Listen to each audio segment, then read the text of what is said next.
Hola Martín, ¿cómo te va? Buenas tardes, ingeniero. Hola Silvia, Hola, profe, ¿cómo está? bien, bien. Ya los próximos no los saludo porque ya van a ser muchos.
Esperamos 3, 4 minutos más y empezamos para que no sea tan tarde.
Bueno, vamos introduciendo el tema. Hoy vamos a ver ruido. Ruido es uno más de los agentes, uno más de los muy difundidos, muy presentes en todas las industrias, agentes agresores del trabajo, y que como consecuencia de la exposición al ruido viene una enfermedad laboral que ya vamos a ver enseguida un poquito más de detalle, ¿no? Pero que se llama hipoacusia o sordera, dependiendo de la gravedad de la afección, ¿no? Sí, les quería, digamos, quería justificar esto que dije, de que está muy presente, porque en realidad en todas las industrias y en todas las actividades empresariales que no sean solamente administrativas, es decir, donde haya producción, como puede ser tanto de una empresa industrial como una empresa de construcciones, y en algunos casos también en algunas empresas de servicios, me refiero a servicios de electricidad, etcétera, puede haber exposición al ruido, porque siempre hay. La industria es fácil de entender, en la industria siempre hay máquinas, motores, transportes, ventiladores, una serie de equipos compresores, una serie de equipos que meten mucho ruido cuando funcionan. En la industria de la construcción, bueno, también es fácil de entender porque también hay maquinaria, hay qué sé yo, por ejemplo, hormigoneras con motores diésel, hay mucho equipo vial funcionando al mismo tiempo. Y bueno, no en todas las obras y no en todas las circunstancias, pero siempre en la industria de la construcción podemos encontrarnos con la generación de ruidos que terminan finalmente en lo que dije al principio, que es en alguna fricción a la persona por justamente la exposición al ruido.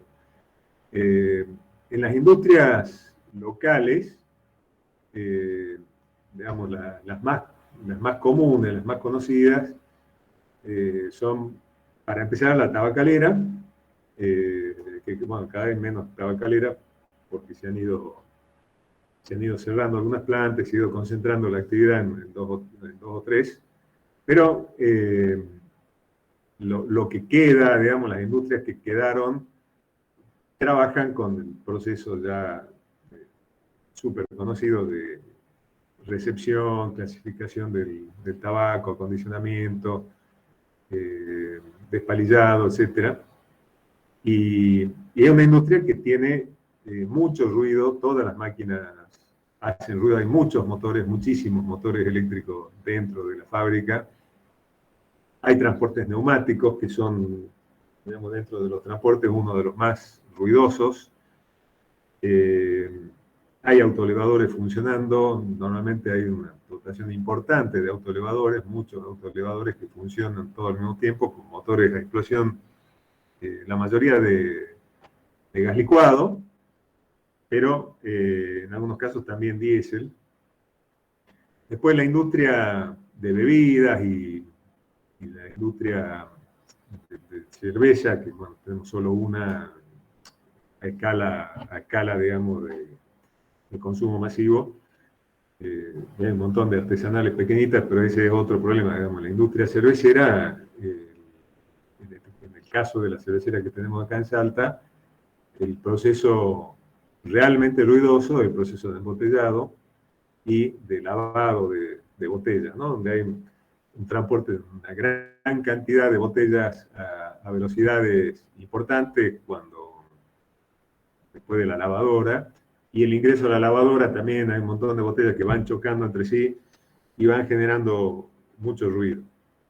Así que ahí tenemos un ambiente sumamente ruidoso, y después cuando ya terminó el llenado viene el encajonado, también hay máquinas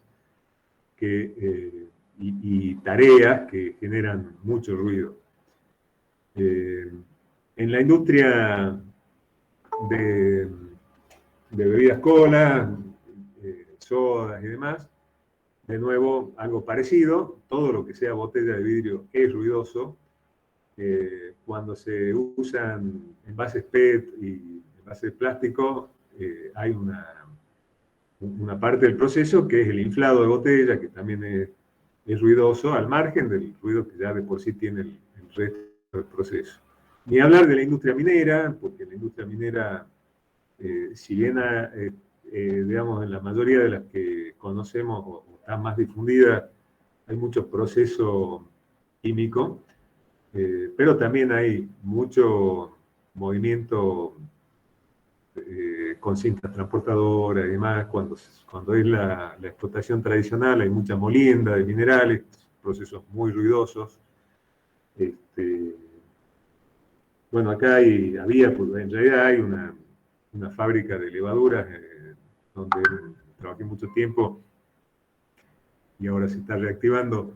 Ellos tienen uno de los procesos que es muy ruidoso es durante la fermentación, donde se reproduce la levadura, se le insufla un enorme volumen de aire, del orden de 10.000 metros cúbicos por hora, perdón, sí, 10.000 metros cúbicos por hora, digo bien, con un compresor tipo Roots de 400 caballos. Entonces esa es una máquina sumamente ruidosa que tiene que estar aislada del resto, y aún así mete muchísimo ruido en la planta a través de las cañerías de distribución de aire.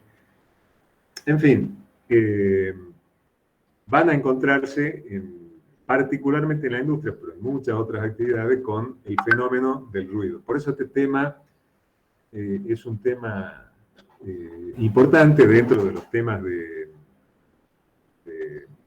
higiene laboral, así como lo era dentro de la contaminación del aire, particularmente, como les mencioné, el tema de contaminación con material particulado o con polvo, porque está muy difundido también en la mayoría de las industrias, especialmente las que tenemos en nuestra región. Así que ustedes se van a encontrar con ruido seguro y con polvo en el aire muchas veces. Así que son las dos cuestiones que más cuidado hay que tener desde el punto de vista de la prevención de enfermedades profesionales, que bueno, son motivos de esta segunda parte de la materia. Les voy a mostrar una presentación que tomé de internet. En realidad me pareció suficientemente completa como para no ponerme a innovar haciendo una propia. Esta tiene prácticamente todo, lo único que por ahí alguna terminología como es tomada de España, alguna terminología un poquito diferente, pero bueno, básicamente los conceptos principales están todos muy bien. Después en la parte final tiene alguna referencia a la parte normativa, donde yo les voy a hacer hincapié en la normativa nuestra, ¿no? Pero, lo que ya dije al principio, cuando empezamos esta segunda parte, todo lo que es higiene laboral está legislado por la resolución del Ministerio de Trabajo y Empleo y Seguridad Social número 295 del año 2004, que les he pasado por correo la semana pasada. Eso mismo, esa misma resolución tiene lo que vamos a ver ahora o la parte que necesitamos normativa, que es una parte de lo que vamos a ver ahora de ruido. Bueno, voy a compartir la pantalla.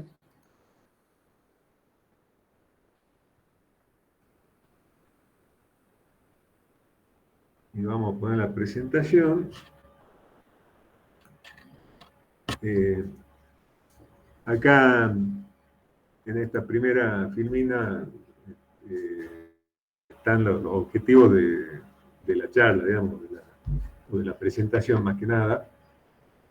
Lo que vamos a ver, alguna caracterización desde el punto de vista físico de lo que es el ruido, cómo funciona el oído humano. Lo voy a pasar medio brevemente porque no es, digamos, de nuestro mayor interés, solo por el daño que puede causar. También los riesgos para la salud, que hay un enunciado bastante grande ahí, bastante completo, que está bueno, dividido como en el caso que habíamos visto de las quemaduras y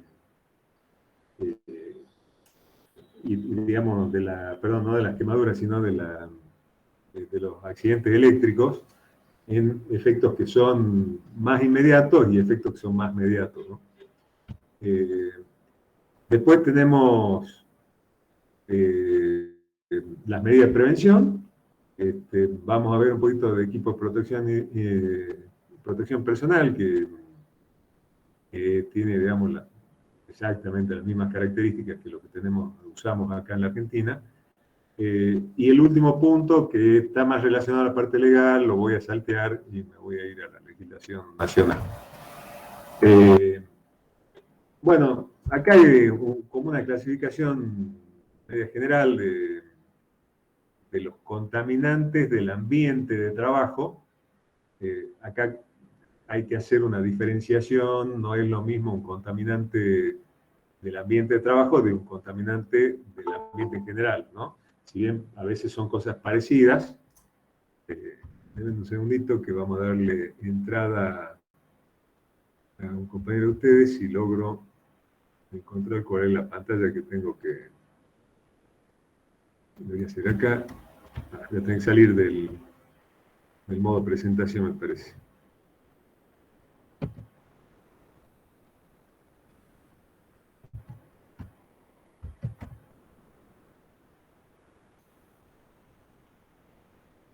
Acá está.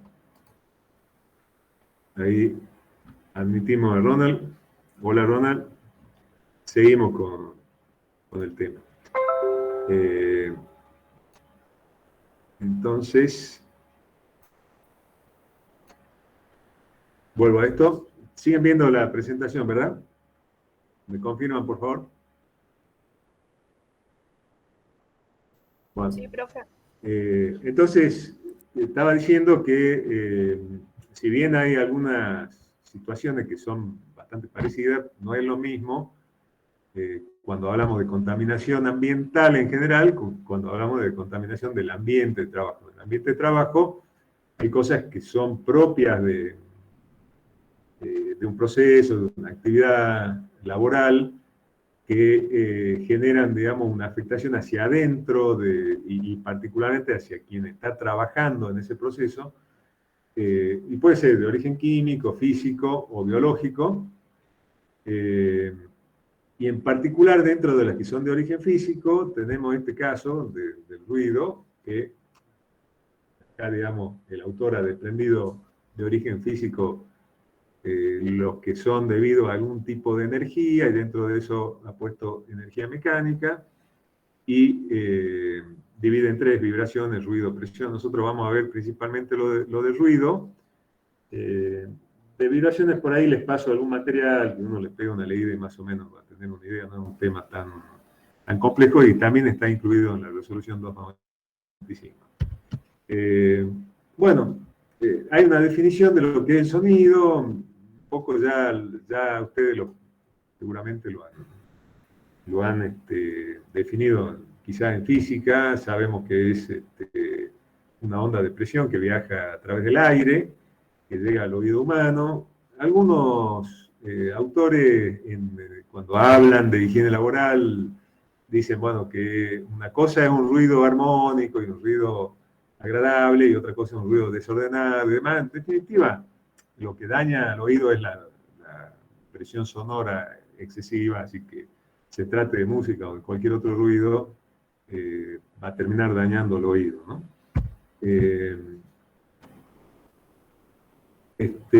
Bueno, acá justamente este autor pone sonido no deseado. Bueno, repito, ¿no? Es una cuestión física, así que no sea deseado o no importa tanto, lo que importa es el efecto que hace, ¿no? Lo que sí es cierto que los ruidos no deseados generan esa sensación desagradable, y va a molestar. Esa es una cosa, de una manera subjetiva de definir el ruido. Después está la definición como fenómeno físico, esto que hablábamos recién de las ondas de presión, que viajan en el aire,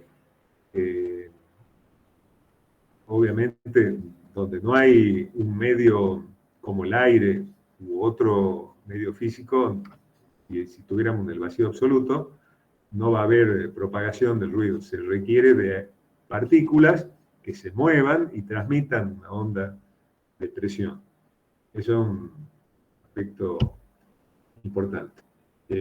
Bueno, acá está un poco la presión atmosférica normal, definida, no es tan importante eso, pero sí tener en cuenta que lo que vamos a caracterizar como, o lo que vamos a definir ahora es la escala en la que se mide el sonido, y esa escala mide en forma indirecta la presión sonora que recibe el oído humano.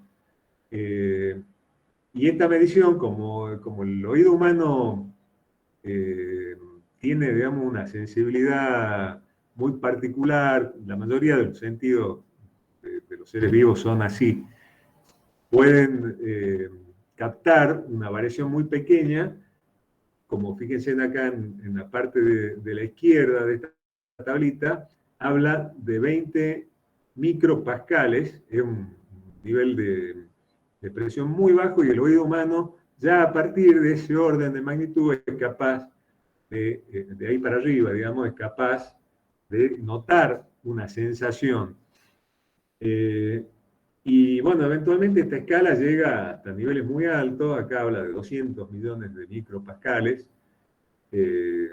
o 200 pascales, que es una presión, bueno, ya es dañina esta en muy corto tiempo, o sea, en un instante de tiempo ya hace daño, pero bueno, el oído humano obviamente sí puede percibir una sensación y además dañarse con este nivel de presión. Entonces, como es tan variable, se prefiere utilizar para las mediciones, para las prescripciones de cuánto es seguro, cuánto no, cuánto debemos absorber y demás, una escala logarítmica que está definida acá. Observen que en realidad, cuando se define la unidad, se define el velio. El velio es el logaritmo de la relación entre las potencias sonoras, o sea, las potencias que generan esta, esta onda de presión, y como da una unidad muy pequeñita, se usa el decibel, que es 10 veces eso. Entonces aparece una fórmula como esta, donde dice 10 veces el logaritmo de la relación de las dos potencias. Después les voy a pasar un documento que creo que está incluso en el Moodle subido ya, pero de todas formas se los voy a pasar. Van a ver esta explicación un poquito más detallada. Pero como la potencia es proporcional al cuadrado de la presión, si uno le va al cuadrado, saca el 2 para afuera, 2 por 10 es 20. En definitiva, cuento corto, la escala va a estar dada por 20 veces el logaritmo de la relación entre la presión sonora que estamos queriendo medir y una presión de referencia, que es la presión base, la de los 20 micropascales, que es el umbral de sensibilidad del oído humano. Los 140 decibeles es un... Ojo que hay variaciones de una persona a otra, obviamente, ¿no? Y los 140 decibeles son como, o sea, los 200 pascales, esos máximos que habíamos dicho de presión sonora, son el umbral de dolor. Ya cuando uno siente un sonido de esa magnitud, comienza a doler el oído. Entonces, la escala queda definida para el oído humano entre 0 decibeles y 140 decibeles. Acá hay algunos ejemplos de cuánto ruido significa X decibeles, ¿no? Que lo tenemos acá en la columna de la izquierda, comparado con alguna actividad. Acá vemos un campo con árboles, donde hay unos pajaritos, o sea, un lugar básicamente casi silencioso, y ahí estamos en el orden de los 20 decibeles, después en el orden de los 40, depende las personas también, ¿no? Conozco gente que grita mucho, pero la conversación humana, la voz humana está más o menos en una conversación normal, en el orden de los 40 decibeles. Fíjense que acá está al lado del dibujito, que es lo que vengo describiendo, dice, en el primer caso, comunicación fácil. Puedo hablar con otra persona en voz, baja, no baja, pero en voz normal, digamos, y la otra persona me va a escuchar sin ninguna dificultad. En cambio, cuando estamos en el orden de los 50 decibeles de ruido ambiente, la comunicación dice es posible. Ojo que 50 decibeles de ruido ambiente puede ser gente conversando, ¿no? Cuando uno va a un lugar como un comedor, un bar, una cosa así, toda la gente habla, y uno mide como mínimo 50 decibeles cuando hay mucha gente hablando. Y yo he llegado a medir más de 80 en un comedor donde había gente que habla a los gritos, entonces todo el mundo termina gritando. Bueno, niveles típicos de una oficina, entre 50 y 70, porque, bueno, los ventiladores de las computadoras hacen ruido, porque el teclado, uno teclea y hace ruido, porque la gente conversa por una serie de cosas. Podemos estar en ese orden de magnitud de ruido. Por supuesto, es raro que una oficina tenga cerca de los 80, como dice acá, ¿no? Es más normal que estemos más bien en los 60, quizás 70 a veces. Lo cierto es que cuando llegamos a los 80 decibeles de ruido ambiente, para comunicarme tengo que empezar a levantar la voz. Cuando estamos en 100 decibeles dice comunicación casi imposible. Hay que hablar muy a los gritos y no vamos a prácticamente escuchar lo que me dice el otro, aún teniéndolo muy cerca. Bueno, 100 decibeles, este martillo neumático, por ejemplo, ¿no? De 100 para arriba ya tenemos un avión jet, que depende de la distancia a lo que lo escuchemos, la potencia de sus motores, tamaño, etcétera, va a variar. En los 140 está más bien un motor de un avión, un jet de caza, por ejemplo, de un caza del ejército, de la aviación militar, y los otros están un poco más abajo. Los motores de jet de los aviones comerciales han evolucionado mucho, justamente buscando reducir el ruido, así que tiende, digamos, este dibujito a irse cada vez más abajo.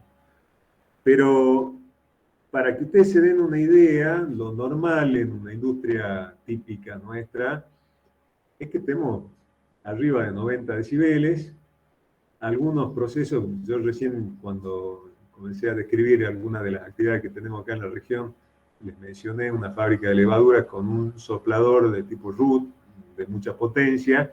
Bueno, ese equipo está entre los 100 y 110 decibeles. Para que no haya problema en la planta, hubo que ponerlo en verificación aparte, ¿no?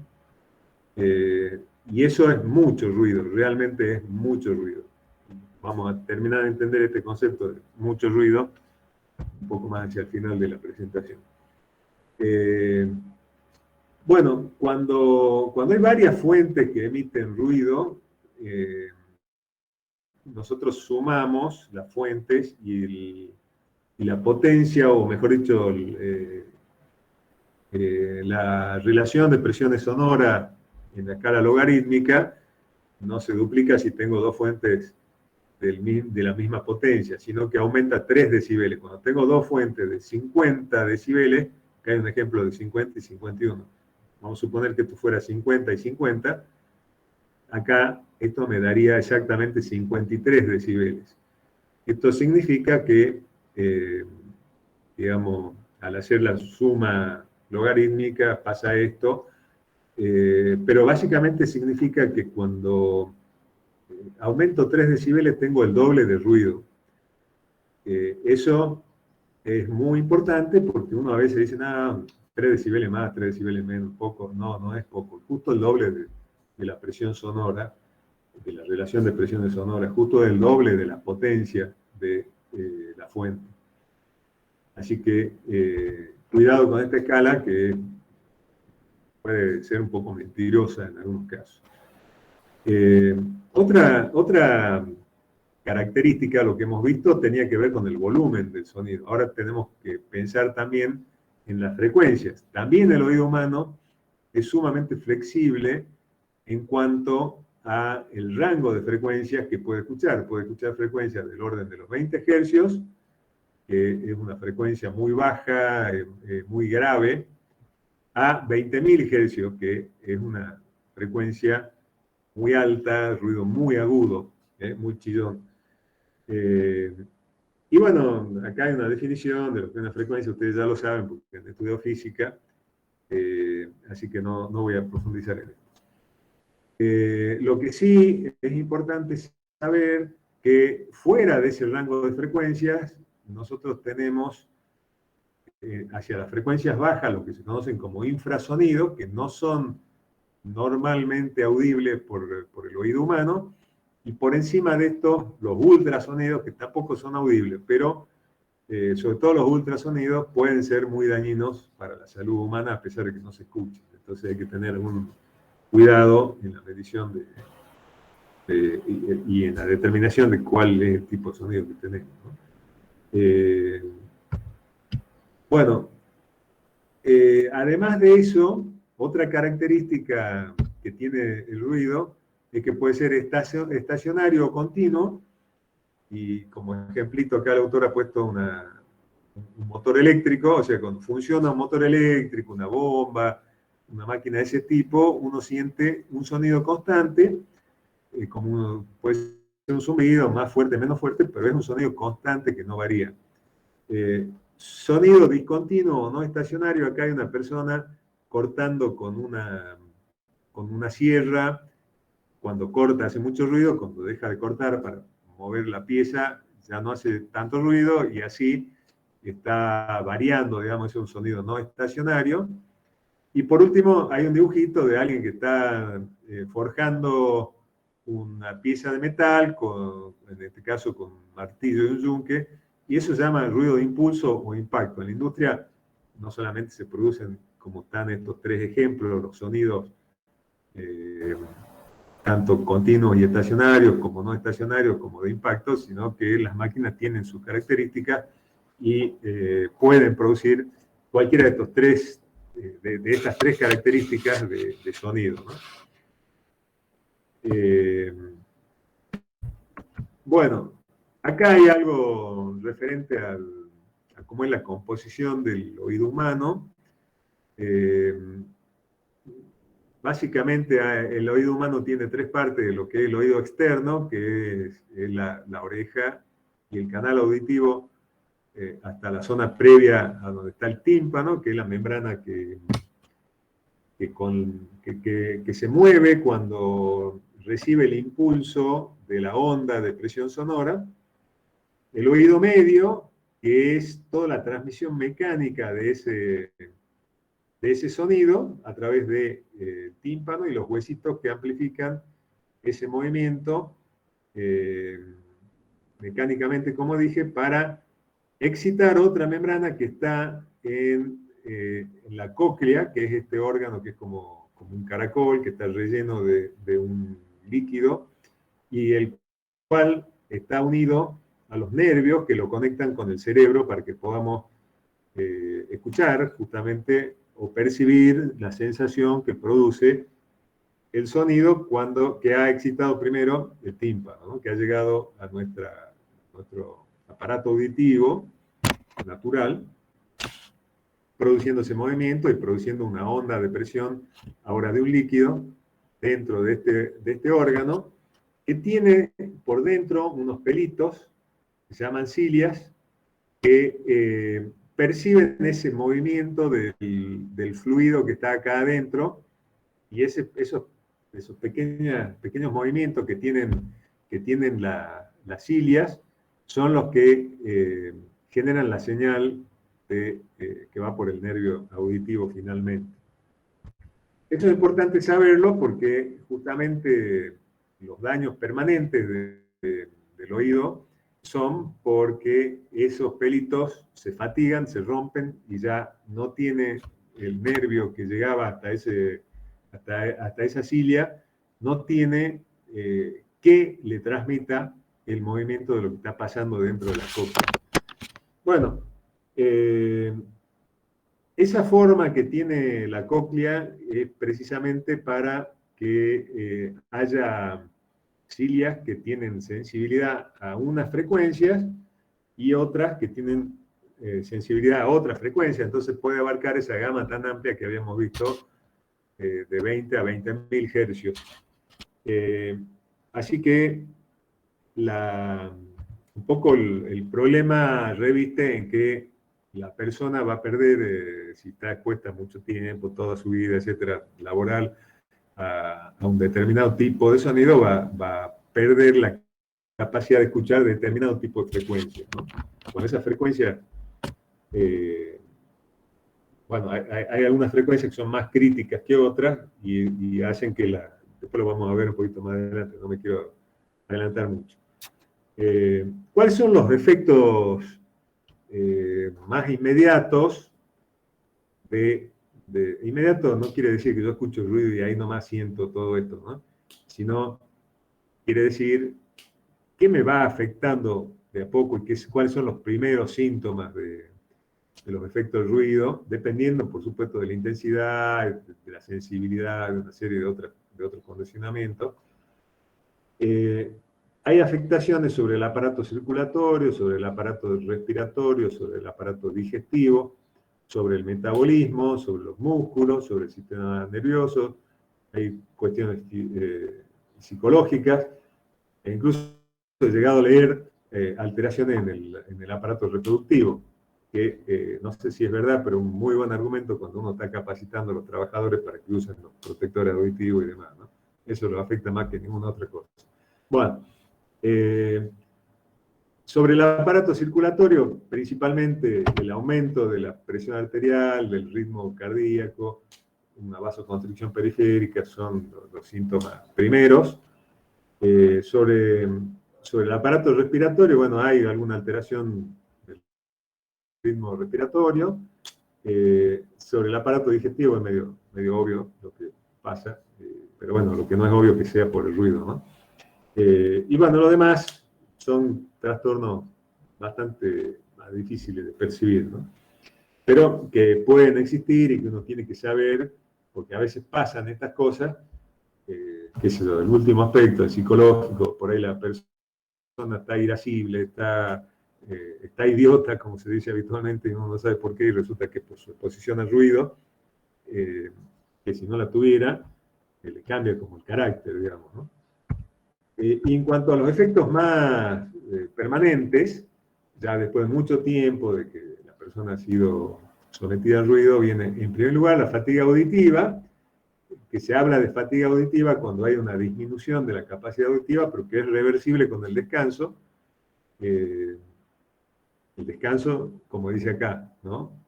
Hay que dejar de exponerse al ruido, básicamente, eso sería el descanso. No sería descanso que la persona deje de trabajar, pero se dedique a la discoteca, se ponga los auriculares con la música que uno le pasa por la vereda del frente y tiene que taparse los oídos, ¿no? Eso no es descanso. El descanso es no exponerse por un determinado tiempo al ruido, ¿no? Después está la hipoacusia, que es ya cuando esa pérdida auditiva es permanente, y se habla solo de hipoacusia cuando la persona ha perdido sensibilidad auditiva en la frecuencia del orden de 4 a 6.000 hercios, que es muy típico en el trabajo, ese tipo de frecuencias por las máquinas, pasando a ser sordera ya definitiva o convencional, como dice acá, cuando ha avanzado la hipoacusia hacia frecuencias que tienen que ver con la conversación humana, que está entre los 500 y 3.000 hercios. cuando esto pasa, este último paso, pasa, la persona ya no escucha al otro y eso trae una serie de problemas, ¿no? Pero básicamente el peor de todo, más allá de lo que tiene que ver con la vida laboral, que obviamente no está bueno que la persona no escuche lo que le dicen, eh, por mil razones de seguridad y de trabajo, pero la persona comienza a aislarse, comienza a entender a alguien que le habla de frente, pero no entiende lo que se habla en un grupo, entonces se pierde la conversación del grupo, pierde la hilación de la conversación, todo se ríe y él pone cara de tonto y trata de sonreír, no sabe por qué. Bueno, es realmente feo el tema de la sordera ya conversacional. Bueno, acá están los factores de riesgo, algunos ya los adelanté, que son la frecuencia y el nivel de presión sonora como primera medida, el tipo de ruido, acuérdense que era de impacto, continuo, discontinuo,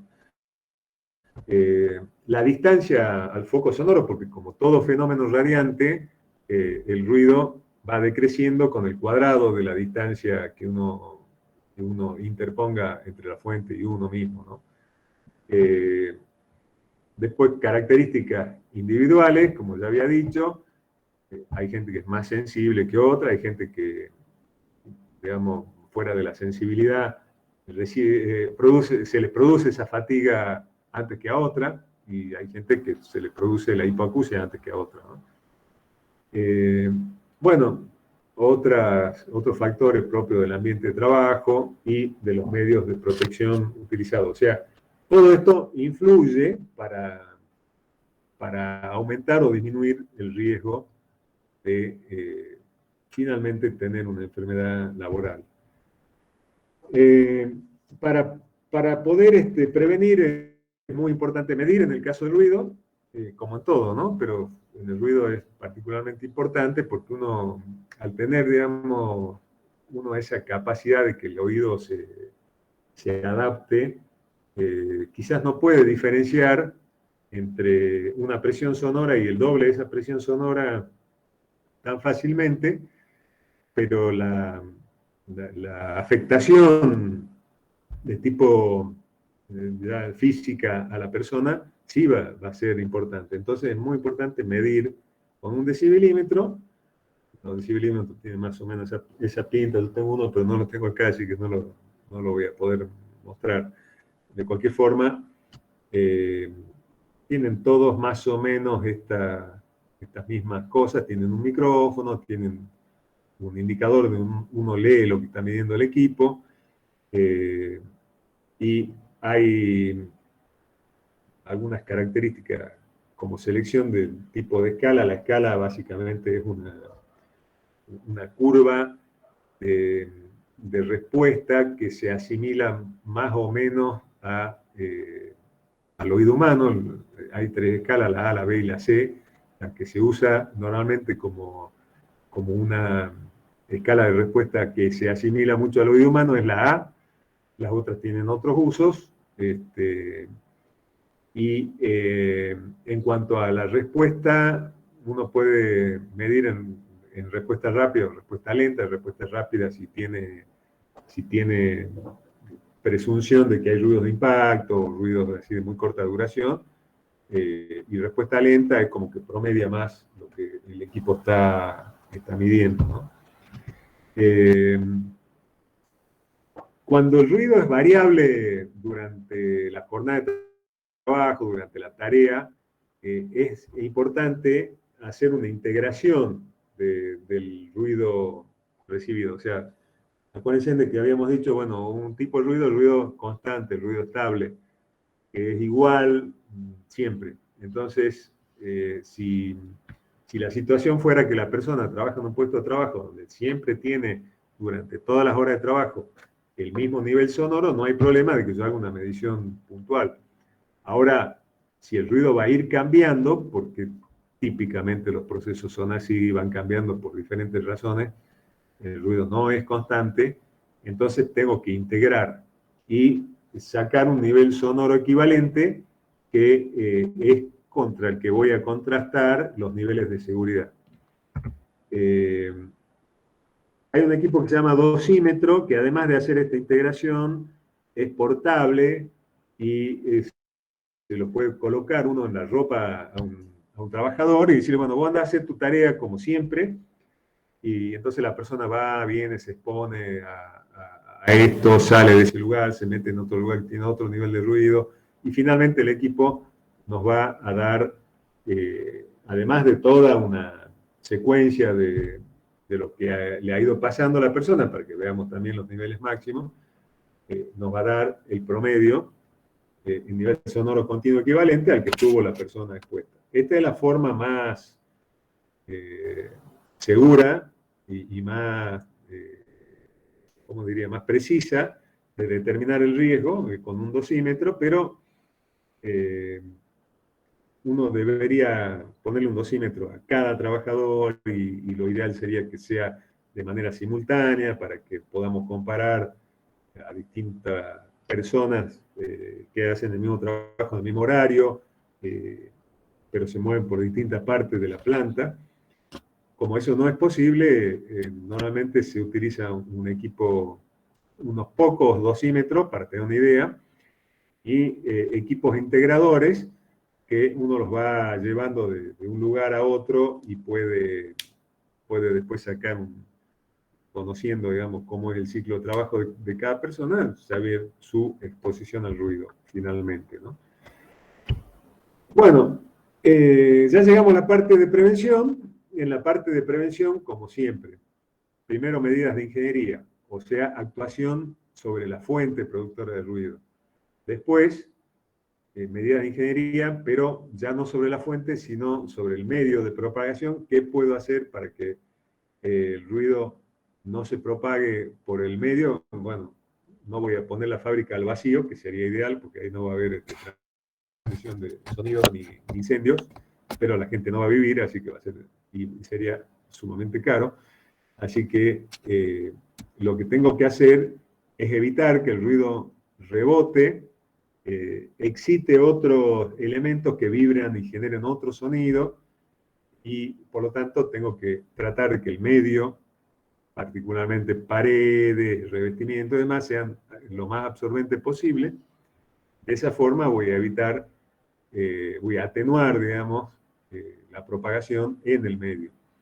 Finalmente uno actúa sobre el receptor, sin olvidar que una de las medidas que podemos hacer, que está dentro del primer punto, básicamente, es que yo puedo aislar la máquina, que es lo que hicimos particularmente en ese caso que les comentaba de la fábrica de levadura y el soplador tan ruidoso.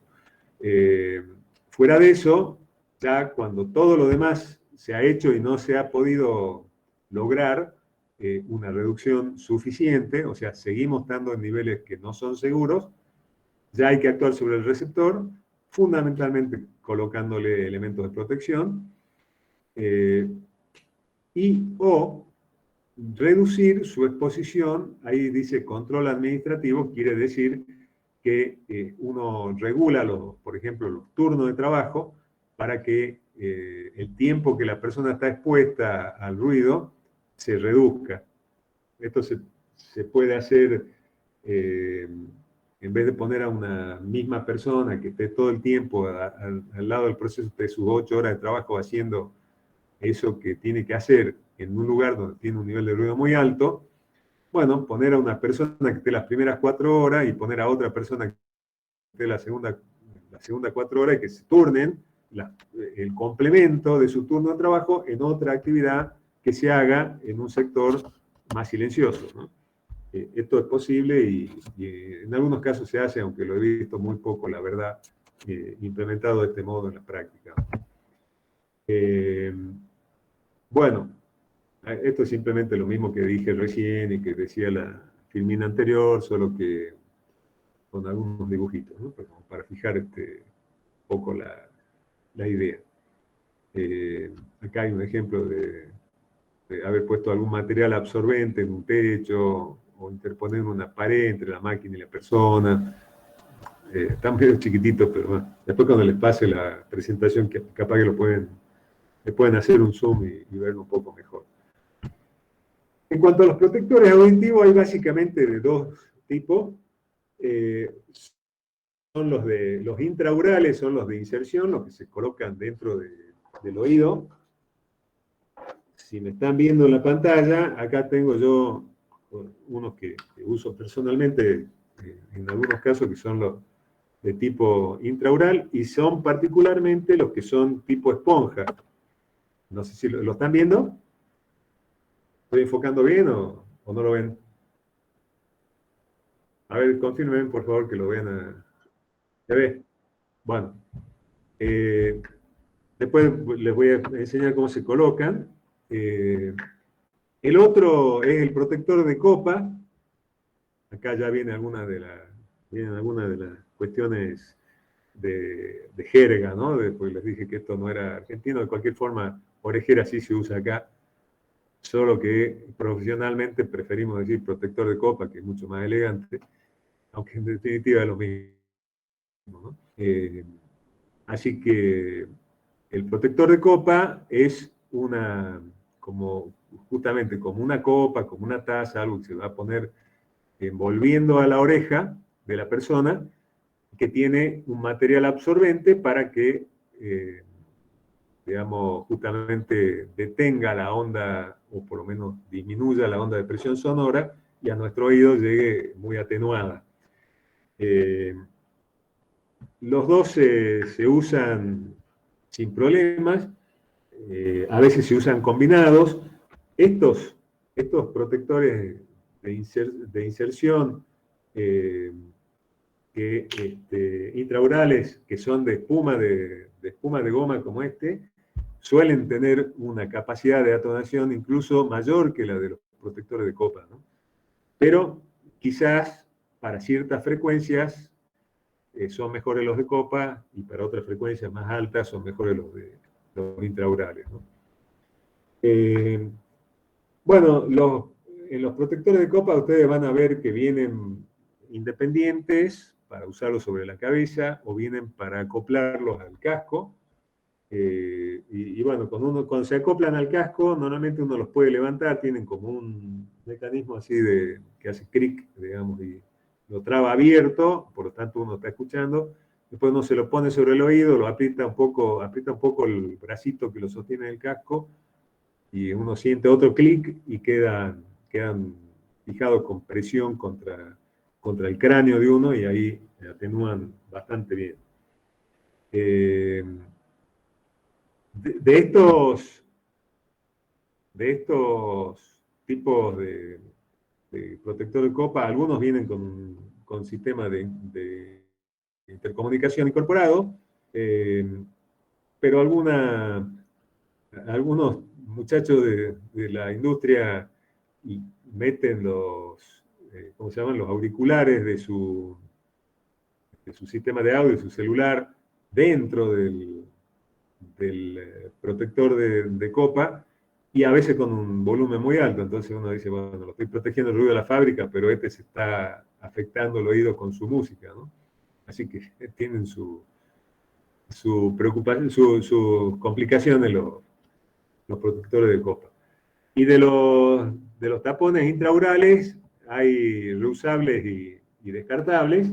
La verdad que nosotros a esto lo usamos más de una vez, en la medida en que uno no los toque con los dedos sucios, y no tenga nada en el oído, no hay problema en reutilizarlo. Lo que no se puede hacer es lavarlos. Ahí ya se les mete el agua adentro, y eso puede generar algún problema. En cambio, hay otros que son aleteaditos de silicona, que uno los puede lavar y usarlos muchas veces, ¿no? Muchas veces más quizás. Bueno, acá justamente hay una gráfica. Estos que les mencionaba recién de silicona son estos, aleteados. Estos son como los que tengo yo. Bueno, estos son parecidos, pero sin cordón. Uno dice, bueno, pero sin cordón, y si se me mete adentro del oído, bueno, es bastante difícil que se vaya muy adentro, como para que uno no lo pueda agarrar con los dedos, o eventualmente con alguna alguna pinza de esa, como que usan las mujeres para depilarse las cejas, ¿no? En el peor de los casos, digo, por supuesto. Bueno, y estos son todos para ponerse en la cabeza. No hay ninguno de los que se colocan en el casco. En cuanto a la efectividad del protector auditivo, depende de que también se lo utilice, ¿no? El protector tiene que estar en buenas condiciones para que funcione bien. Tiene que ser adecuado a la persona, porque si uno lo tiene colocado en un casco, la persona tiene la cabeza quizá muy angosta, no llegan a hacer suficiente presión, me refiero a los de copa, ¿no? Que van en el casco, podría no servir. Los canales auditivos son complejos y por ahí algún tipo de intraural no anda bien. En mi caso particular, mis oídos, mis canales auditivos tienen diferentes formas, y para colocarme estos en este oído me resulta bastante trabajoso, así que me los pongo y después, si me lo tengo que sacar, porque estoy en un lugar que momentáneamente, en un lugar donde no hay ruido, saco el izquierdo y el otro lo dejo puesto, porque sé que después, una vez que estos se calentaron, me va a costar colocármelos bien, ¿no? Bueno, otra cosa importante es justamente cómo se insertan los tapones, porque no es lo mismo colocarse esto bien dentro del oído que solamente así encimita, como me lo estoy poniendo yo ahora. Esto uno mismo se da cuenta del acto, que no es la misma atenuación, ¿no? Y después, la limpieza, es importante que sobre todo estos estén limpios para que no haya después una infección del oído, no haya un problema de otra índole diferente al del ruido que termina afectando el oído, ¿no? En cuanto en cuanto al mantenimiento, cuando son de copa, tienen un reborde que es como una esponja, que si eso se ha achatado mucho, porque se ha envejecido, se ha endurecido y demás, ya no van a servir. El arnés que tienen los protectores de copa tiene que tener tensión suficiente como para que queden bien apretaditos, si no, no sirven. No se pueden modificar. Algunos, como les digo, se colocan el de copa arriba del auricular, otros le hacen un agujerito y lo adaptan, queda muy elegante, pero ya no sirve el protector de copa porque le han hecho un agujero, ¿no? El estado general, si están envejecidos, rajados, etcétera, no sirven. Los tapones, si han perdido la elasticidad, no sirven. Y si están sucios, no hay que usarlos. Si se pueden lavar porque son de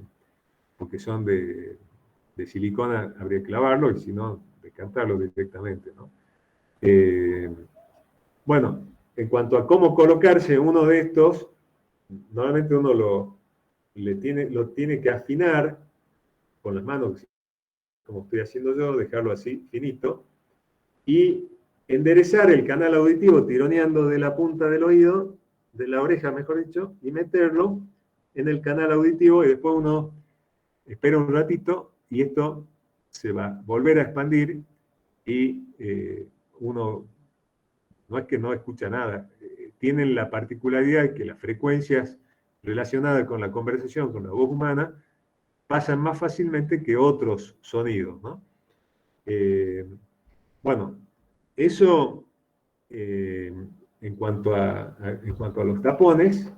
Y acá, bueno, ya entramos en la parte que les decía que tiene que ver con lo legal, que a partir de acá para adelante yo les voy a pasar la presentación completa. Pues la pueden mirar como curiosidad, pues tiene algunas cosas interesantes de ver cómo lo hacen en otro país, pero esto es para España, no es para la Argentina. Así que bueno, les voy a mostrar ahora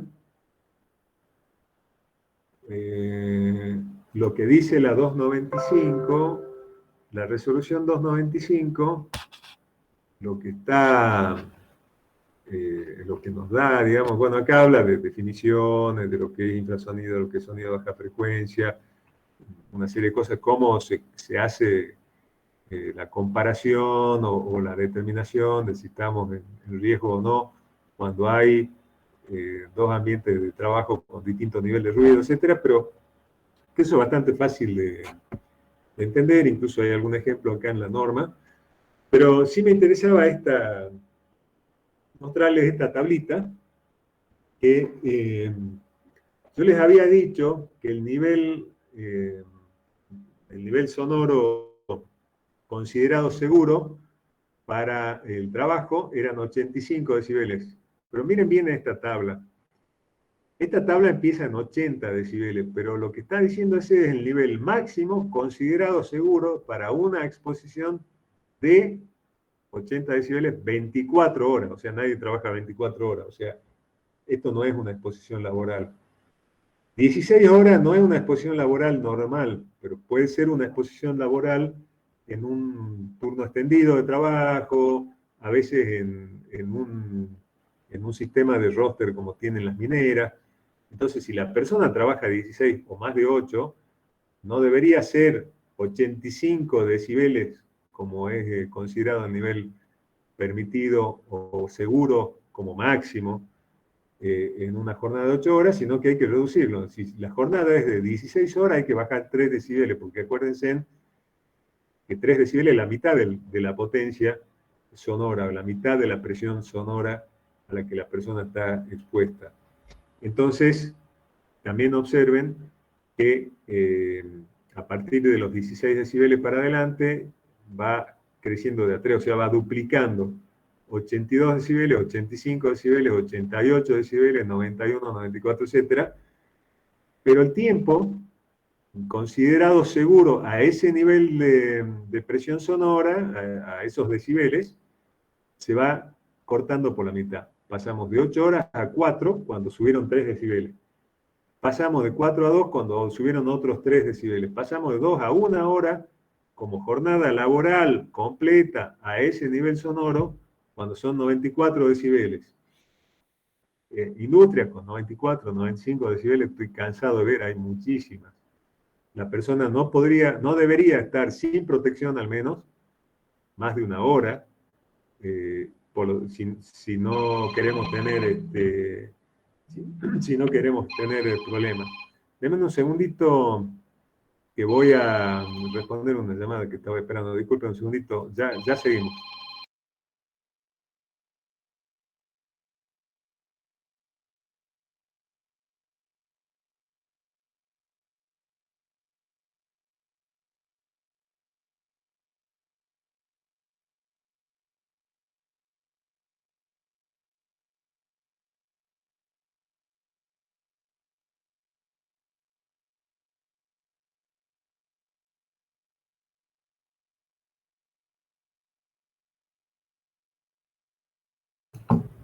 Hagamos un pequeño descanso de 5 minutos máximo, ya seguimos. Denme un minuto que tengo que recibir algo que me están trayendo.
Bueno, ahí volví. Continuamos, chicos. Bueno, les estaba mostrando acá la tablita esta, la ven, ¿no? La tabla de la ley. Sí, quiero saber. Bueno, entonces a lo que iba es cómo se va recortando el tiempo. Fíjense qué interesante, ¿no? Porque acá, cuando ya pasamos los 100 decibeles, teóricamente la jornada de trabajo a 100 decibeles no debería exceder 15 minutos. Después de esos 15 minutos la persona puede seguir trabajando, pero tiene que estar ya debajo de 85, ya no puede seguir teniendo exposición, debería estar a 80 decibeles el resto de su jornada de trabajo, 80 o menos. Porque ya ahí tuvo su dosis máxima de toda la jornada de ese día en 15 minutos, ¿no? Y 103 decibeles es 7 minutos y medio, y así llegamos hasta 124 decibeles, son 3 segundos y medio. Así que esto creo que es muy importante de tener en cuenta porque a veces se subestima, ¿no? Y se dice, no tenemos 85, pero tenemos apenas 87, digamos, ¿no? Guarda, porque ahí ya tendríamos que estar en poco más de 4 horas como máxima exposición. Así que este tema es importante para no subestimar la complicación que significa este tema del riesgo del ruido. Bueno, acá hay algo sobre ultrasonido y demás, pero bueno, esto es como más especializado, es difícil de ver. Y el capítulo de vibraciones, voy a hacer solo una breve mención de este tema.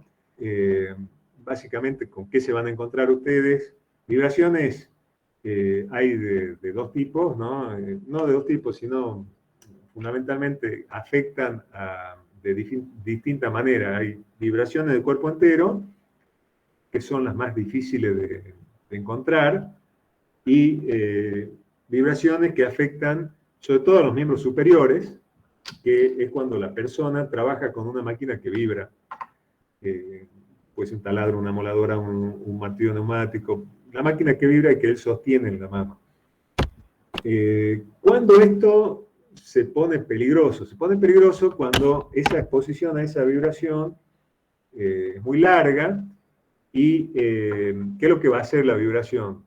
Sobre todo en las vibraciones que tienen que ver con las manos y los brazos, la vibración va a ir afectando la circulación de la sangre, va a ir limitando la circulación de la sangre, y eso va a llevar a que, bueno, haya toda una patología, como se conoce como síndrome del dedo blanco, por ejemplo, pues empieza uno a ver menos color, o sea, uno pone la mano así y ve los dedos rojitos, digamos, pero si ha estado expuesto a la vibración probablemente los vea más blanquitos, y después termina en patologías más serias. Cuando son de cuerpo entero, los problemas están más por el lado musculoesquelético, más bien esquelético. Puede haber afectaciones a las vértebras, a los discos intervertebrales, que también traen afecciones muy importantes porque, bueno, en la columna vertebral van todos los nervios y si uno afecta un disco intervertebral, seguramente va a generar alguna afectación también a los nervios, eso genera dolores y condiciona mucho a la persona. El problema con las vibraciones es que son muy difíciles de medir, las vibraciones tanto de mano y ni hablar de la de cuerpo entero. Yo no conozco en Salta a nadie que tenga equipo para medir vibraciones de las que afectan a las personas, que permitan saber cuánto es la exposición. Por lo tanto, por lo menos el criterio que yo siempre he seguido es que cuando tengo dudas busco alguna medida de control del riesgo de vibración. afortunadamente no es tan difícil controlar las vibraciones, las de cuerpo entero. ¿Dónde la va a sufrir el trabajador? Bueno, cuando tenga un puesto de trabajo estático, que normalmente es sobre un asiento, cuando es una persona que está operando una máquina que se mueve, como un autoelevador, por ejemplo, o un tractor, o cualquier otra máquina, una máquina vial, que normalmente ya vienen con algunas medidas de seguridad destinadas a que el asiento no le transmita vibraciones, algo que sea muy viejo, sea una máquina vieja o muy alterada por sucesivos mal ejecutados mantenimientos. Se ve bastante eso. En ese caso, bueno, sí, hay que tomar alguna medida con esa máquina. En general, otro tipo de puestos de trabajo es muy difícil que tengan vibraciones de cuerpo entero, pero siempre es fácil de resolver cuando uno tiene la duda. Yo, en vez de medir las vibraciones que afectan, como dice la norma, al cuerpo, frecuencia de 5 a 1500 Hz, ese tipo de cosas, simplemente tomo una medición de vibraciones con algún vibrómetro mecánico para saber si hay algún nivel de vibraciones, y si lo hay, busco alguna forma de atenuarlas para que a la persona no le llegue tanta excitación desde el punto de vista de la vibración que reciba su cuerpo. Las de mano son más complicadas porque provienen de herramientas que se caracterizan por esa forma de trabajar. Entonces ahí es como más difícil que uno pueda improvisar y generar una protección. Por lo tanto, conviene en esos casos reducir los tiempos de exposición y no permitir que la maquinaria se utilice tanto tiempo, ¿no? Bueno, acá hay algunos grafiquitos en la norma y hay algunos que otro ejemplo de cómo este riesgo se debe. Esta, repito, ya la tienen ustedes, a la 295 yo le dije 2004 porque se empezó a utilizar en el 2004 porque salió a finales del 2003, pero si uno la busca por ejemplo, si la busca en internet, uno la tiene que buscar como que es de 2003. Bueno, voy a volver al modo normal. No tengo más material para mostrarles, simplemente ya para cerrar, decirles que este tema como dije al principio, ¿no? Este tema del ruido lo van a encontrar en todas partes. Vibraciones no tanto, pero no es un tema que uno deba digamos, obviar, ¿no? Porque puede pasar. Por suerte, como recién dije, es más fácil de resolver, es más fácil de limitar la exposición o bajar, atenuar las vibraciones con alguna medida sencilla, como asientos más absorbentes, como cierto tipo de amortiguación, cuando se trata de cuerpo entero. Cuando se trata de manos, bueno, seleccionar la maquinaria correctamente es lo mejor que podemos hacer, buscando modelos y marcas que nos garanticen niveles menores de vibración, y también limitar los tiempos de uso de esos equipos para que la persona no se vea tan afectada. Así que bueno, con esto termino mi exposición, quedo a la escucha de las preguntas que ustedes puedan tener, si quieren que aclare algo, amplíe algo. Profesor, Sí. ¿se puede decir que los ruidos, o sea, en sí pertenecen a las vibraciones y que las vibraciones son un tipo de radiación? Sí, a ver, la única diferenciación entre este capítulo que tiene la norma nuestra entre ruido y vibración es que el ruido se va a propagar por el aire y lo vamos a percibir con el oído, y la vibración no se va a propagar tanto por el aire, por las frecuencias que se propaga lo mismo, pero no lo va a percibir el oído, sino que la va a recibir el cuerpo. pero están sumamente relacionados, ¿no? Yo hice algunos trabajos buscando reducir ruido en algunas industrias y lo principal es que uno elimine vibraciones de los equipos. Si uno va eliminando vibraciones, uno va mejorando o disminuyendo el nivel de ruido. Hice una vez una experiencia de medir vibraciones. Teníamos en esa época un servicio de mantenimiento industrial y una de las cosas que hacíamos era mantenimiento predictivo. Entonces teníamos equipo analizador de vibraciones siempre disponible. Entonces justo se plantea un problema de ruido en una fábrica y como no tenía cómo medir en ese momento, no tenía equipo específico, se me ocurrió medir la vibración en la estructura metálica de la planta, que tenía una serie de pasarelas elevadas, escaleras y demás, todo hecho de perfiles de acero. Y lo curioso es que encontramos que todo vibraba en sus frecuencias naturales, es decir, los equipos que hacían ruido hacían que vibren chapas y que vibren otros elementos, cada uno vibra en su frecuencia natural, lo cual, si uno profundiza un poco el fenómeno de vibraciones, se va a dar cuenta que no es nada raro, justamente tiene que ser así. Y esas frecuencias coincidían con que después vino un especialista que tenía un equipo muy bueno que medía lo que se llaman en bandas de octava, que permiten no solamente medir el volumen del ruido como hace un sonómetro normal, sino además hacer un filtrado por bandas de frecuencia. Entonces, las frecuencias que predominaban en el ruido que se podía escuchar en la fábrica coincidían con las frecuencias naturales que yo había medido de los elementos metálicos de la planta. Así que Pablo, está sumamente relacionado el tema. Y una buena estrategia para reducir ruido es justamente reducir vibraciones, ¿no? ¿Alguna otra?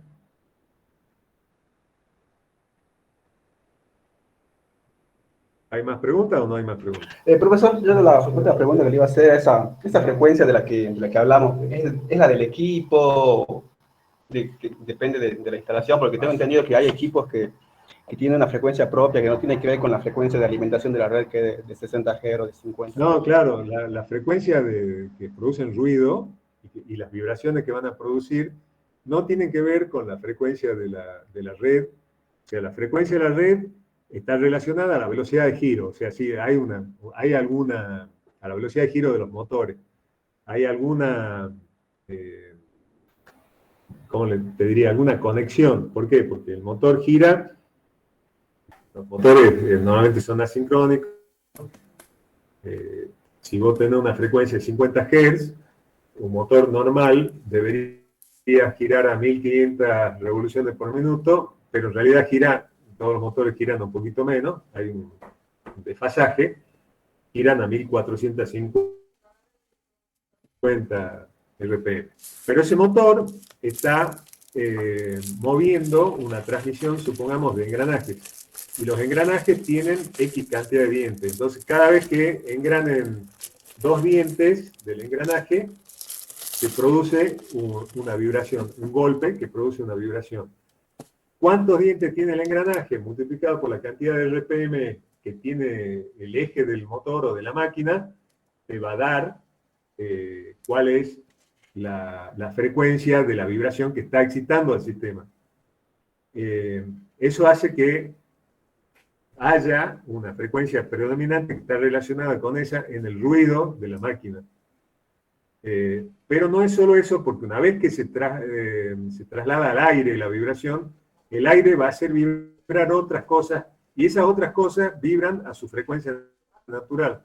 Entonces va a tener una combinación de sonidos que se originaron, como bien decís vos, en una fuente que es conocida, digamos, que es la frecuencia de oscilación de la corriente eléctrica, y termina deformándose o multiplicándose o cambiándose en función de alguna característica mecánica. Yo te dije el número de dientes, pero puede ser el número de bolillas de un rodamiento que tiene una picadura en la pista, pero tiene X cantidad de bolillas que pasan X cantidad de veces por cada vuelta que da la máquina, multiplicado por los 1450 RPM, que por ejemplo tiene un motor normal, este, eléctrico trifásico.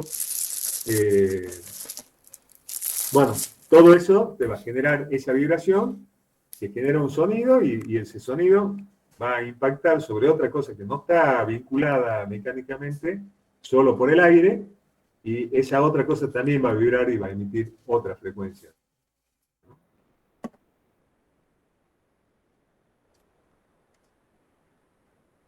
¿Alguna otra? Perfecto, profe, se entendió. Yo le iba a preguntar, no sé si lo dijo, pero no me acuerdo, si la norma argentina contempla límites para las vibraciones cuando estemos en las máquinas, para el Sí, operar. sí, sí. Está ahí en la 295. En la 295 hay unas fórmulas de cálculo, hay unos niveles de vibraciones que puedes ver. No me los acuerdo de memoria, porque como te digo, como eso es un tema que es difícil de medir o imposible acá en Salta, no conozco a nadie que traiga un equipo, son carísimos los equipos, si te trae un especialista de Buenos Aires te va a cobrar una fortuna. Entonces es preferible bajar el riesgo de alguna manera, de las que yo expliqué, y con eso nos evitamos tener que medirlo, ¿no? Si no lo puedo, si no puedo saber si estoy en un nivel aceptable de vibraciones, debería medirlo para que recién ahí la RT le haga en su examen periódico que le hace gratuitamente, no gratuitamente, ya lo dije, está dentro de la cuota, pero como su obligación, digamos, todos los años los trabajadores, para que haga algún examen específico referido a vibraciones, primero tenés que demostrar que la tenés. Y nos van a exigir una medición que no se puede hacer, ¿no? Pero sí hay, o sea, los niveles están ahí, fíjate, en la norma que les pasé la vez pasada, la 295, y lo que estaba mostrando hace un ratito al final era justamente eso.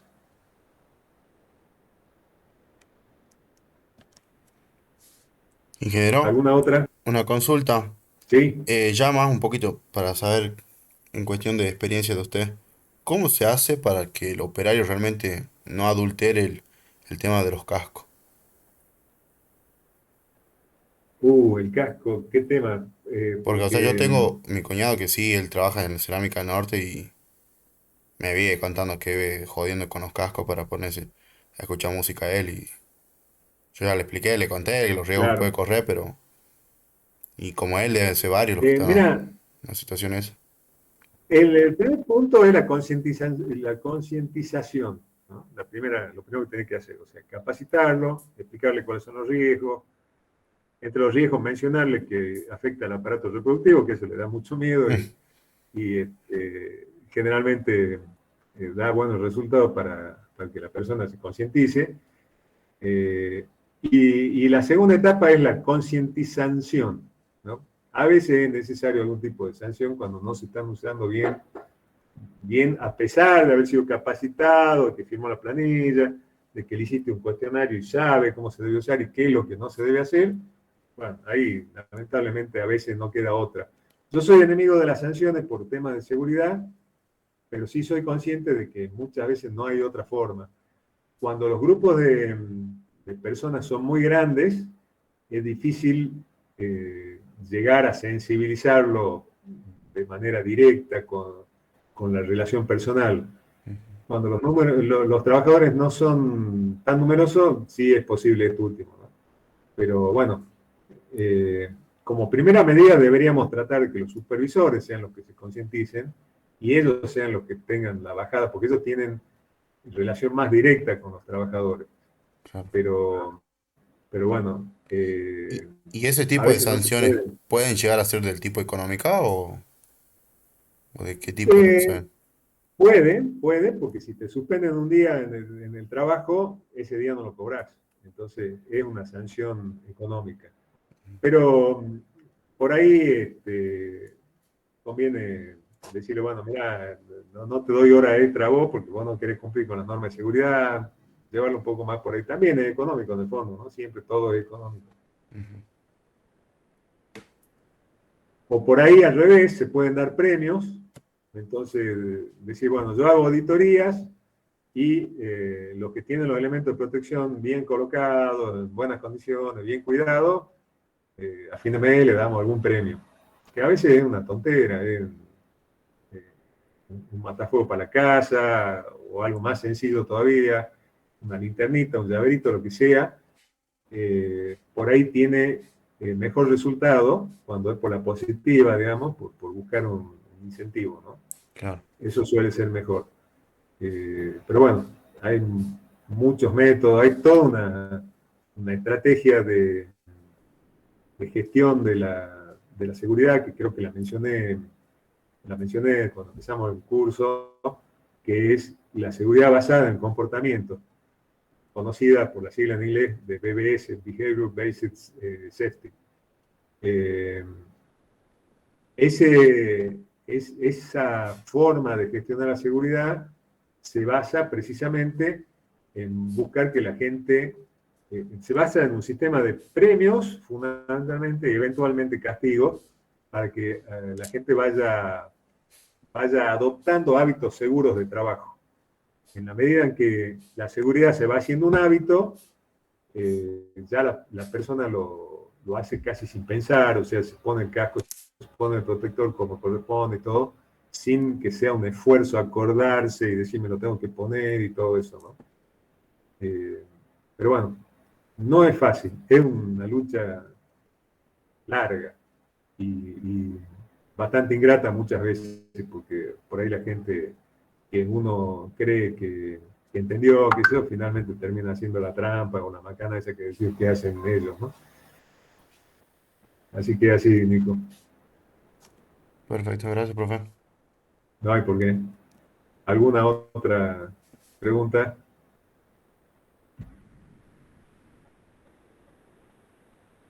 Bueno, si no hay más preguntas, cortamos acá.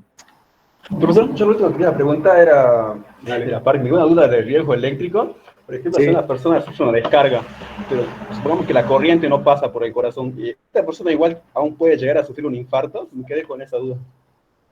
Mira, lo del infarto, o sea, el problema el pasaje de la corriente eléctrica por el sistema nervioso y particularmente el corazón, el principal o el más grave de todo, el paro cardíaco.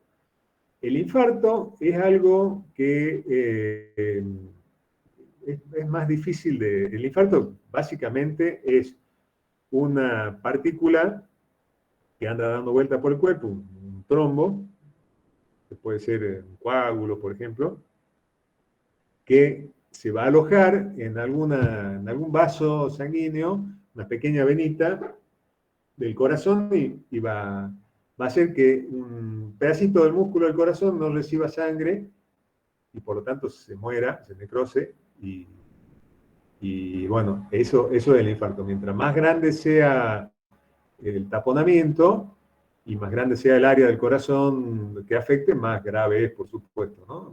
Hay infartos que son muy pequeñitos y que bueno, no condicionan la vida en gran medida, la vida de la persona, y hay otros que son muy graves que la matan de una, ¿no? La, digamos, para que el infarto se produzca como consecuencia del accidente eléctrico, el accidente tendría que ser muy, muy grande como para que genere estos coágulos y probablemente le dañen otras cosas antes, ¿no? Pero sí puede ser que la persona tenga alguna predisposición, tenga algún condicionamiento de salud previo que lo lleve al infarto por el estrés de saber que está sufriendo un accidente, el dolor, etcétera, ¿no? Pero no es como una consecuencia normal, esperada de un accidente eléctrico. Entonces, lo que produce sería un paro cardíaco, por más que la corriente Produce no un pase paro por el cardíaco. corazón. Claro, exacto. Eso porque le manda una señal, digamos, la electricidad manda una señal distinta a la que manda el cerebro, totalmente contradictoria, y lo desordena al corazón, y el corazón, las fibras empiezan a trabajar discoordinadamente y no hacen el movimiento coordinado todas juntas que llevan digamos, producir el bombeo de la sangre, ¿no? Cuando todas vibran en distinto orden, no se achican ni se agrandan los volúmenes de de los ventrículos y aurículas del corazón, impidiendo que haga circular la sangre del corazón, ¿no? Y eso es lo que en realidad es la fibrilación más que el paro en sí mismo, ¿no? El paro sería, se detiene completamente. La fibrilación es lo que realmente pasa con la electricidad y es esto que te digo, ¿no? El corazón, igual que en el paro, no bombea, pero es porque las fibras están todas discoordinadas, ¿no? Perfecto, ingeniero. Muchas gracias. No hay por qué. ¿Alguna otra pregunta? ¿Alguna duda?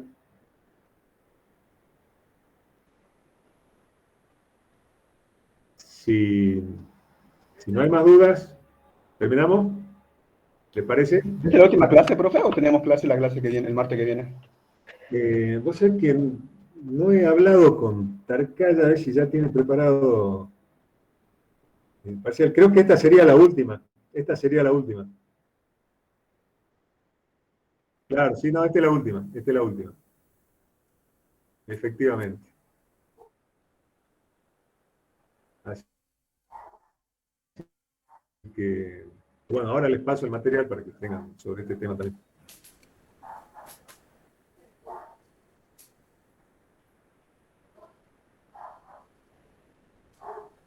Bueno, ¿cortamos?